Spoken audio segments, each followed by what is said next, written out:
Hi there, it's Erin Davis from Move Radio on the move in Abbotsford at Taste of Abbey. And with me right now is Chef Massey of Restaurant 62. Jeff, let's start with the restaurant.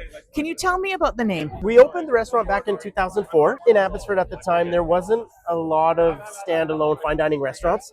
So kind of went with a numerical name just so that there wasn't any kind of like pigeonholing or any expectations. We just wanted to have the ability to serve great food in a really nice environment. So we kind of left it like a bit anonymous. And so Hey, people wouldn't have expectations, but we wanted to do really good food here. is there any significance to 62? One of the original partners with the opening team was an RCMP officer, and code 62 is meal break. When we finally got approval from the city of Abbotsford, we were approved for 62 seats on the floor plan. So again, all that kind of coming together kind of lent to that name. Yeah. Okay, you've been successful for more than a decade with your restaurant. That feels almost unheard of. What do you attribute that to? I think it's our flexibility. Last number of years here, we've had lots of challenges. We face things every day that are like wildly out of our control. But it's myself and my business partner. He's right behind us working. We're hands-on. We're in the restaurant almost every single day, and that's what it takes. It's a small business. You got to be on site. You got to work with your team. And our flexibility so we can move through the seasons, changing ingredients all the time, sourcing new products, avoiding products that like double or triple and skyrocket in price so we can kind of remove those from our use. And yeah, that flexibility has been critical for us. We're a special place in Abbotsford for a lot of people who live in Abbotsford because they can still come in, have a very nice dinner, celebrate something special, not have to leave town, still stay here. We cater to that. So we are a fine dining restaurant.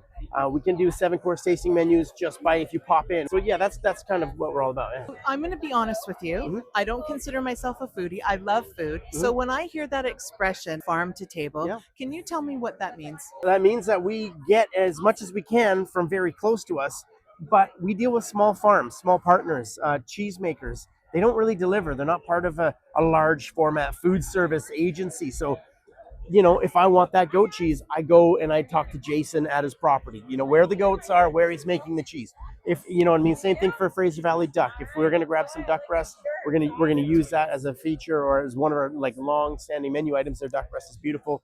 We go to Yarrow and we get it. So that's what it means. Yeah, for us, like it's sourced locally. We know the families and the farms and the properties where these are getting raised, and often we'll go get it. More often than not, we go and pick it up, and that's kind of part of our deal. Yeah. Beautiful. A couple of people told me that you're actually kind of one of the original people that had that idea. And I feel like wow, that's pretty incredible. It was less an idea and more about necessity. When I took over the restaurant, it was 2006.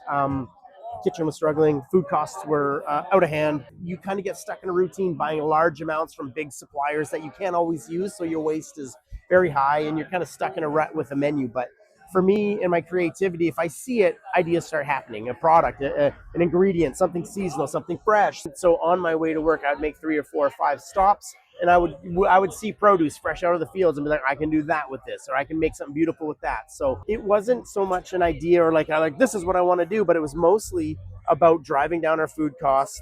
I mean, it was a win-win-win-win. It's beautiful. It's in the peak of freshness. It's lower cost. I can buy as much as I need. I don't waste it, and I get creative power juices from seeing and walking through these aisles of these farm gates and stopping for things. So that it made my job a lot easier. So it's good. I wasn't really trying to make a movement. There's a lot of pressure, right? Like it's scary. Like running a restaurant is scary, and owning a restaurant is even scarier. So you kind of do what you got to do. So that's how I found success, was just by maintaining control, shopping every day, prepping small amounts so the food was always fresh, and then just happened to be in season. Let's talk about the fall menu at Restaurant 62. Yeah, again, we're ingredient driven. We're product driven. We're what we find, what we get. We have a farm partner out of Greendale, just outside of Chilliwack. It's a small family farm, and they hand farm 5 acres with their family. Wow. They drop off 60 plus pounds of produce every week, and I don't know what I'm getting until it's in the door. Wow. So here we are, like, okay, well, this is what's happening. This is our features. This is our next soup. This is going to be on the dishes. So Give me an example.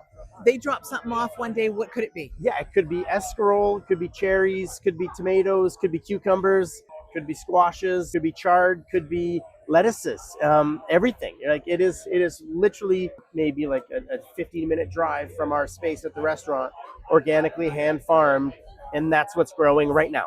and that's what we get. So, And then you look at it and you go, guess what we're going to have yep, on the menu tonight? Chard. totally. Yep. Yeah, chard's going on all the plates. Okay. Carrots, tomatoes will be warm with a little salad, and we'll pair that with, say, buffalo mozzarella from Mount Lehman cheese works, and things like that. Beautiful. So you're an artist every day. You get to create something new. Yeah, some days. Yeah, That's yeah, a lot of the wonderful. time. As someone who just has had such an incredible career, you started young, you're an entrepreneur, you're a restaurateur, you're a chef. Would you say to a young person who's loving this world, go for it? Yes, even if you don't own your own restaurant or you don't make like the top chef in Vancouver or anything like, but if you can get yourself into a position where you know how to handle food, you know how to handle your local products, that is a skill forever in life that will always treat you well. The payback is forever. If you can eat well even at a low price, cost of living is always going up. Groceries are very expensive. But if you can shop locally and find things in season, know how to handle them simply, but make them beautiful, you can reap those rewards forever. You never forget how to make good food, and you use it every single day. So yes, I would say go for it. It's a life skill. Beautiful. Yeah. Think of an ingredient that's fresh right now that you want to challenge people to cook with this fall. Something that Okay. maybe isn't, Okay. corn Yes. or carrots. Yeah. Well, And give us even- some ideas. Sure. We have a beautiful supplier. His name's Matt. He is a forager. So he forages for the restaurant. And right now we're starting to see some gorgeous chanterelle mushrooms. Yes. And some beautiful wild mushrooms, Yes. lion's manes, chanterelles, golden chanterelles. I would challenge people to step away from the button mushrooms and the portobellos and move into something a little bit different. Their flavor's unmatched. It's beautiful. Again, it's a short window of opportunity. It's beautiful. I would say roll into some beautiful fall mushrooms and pair them with, it could be something so simple as just a nice seared chicken and a little couple of green peppercorns and mushroom.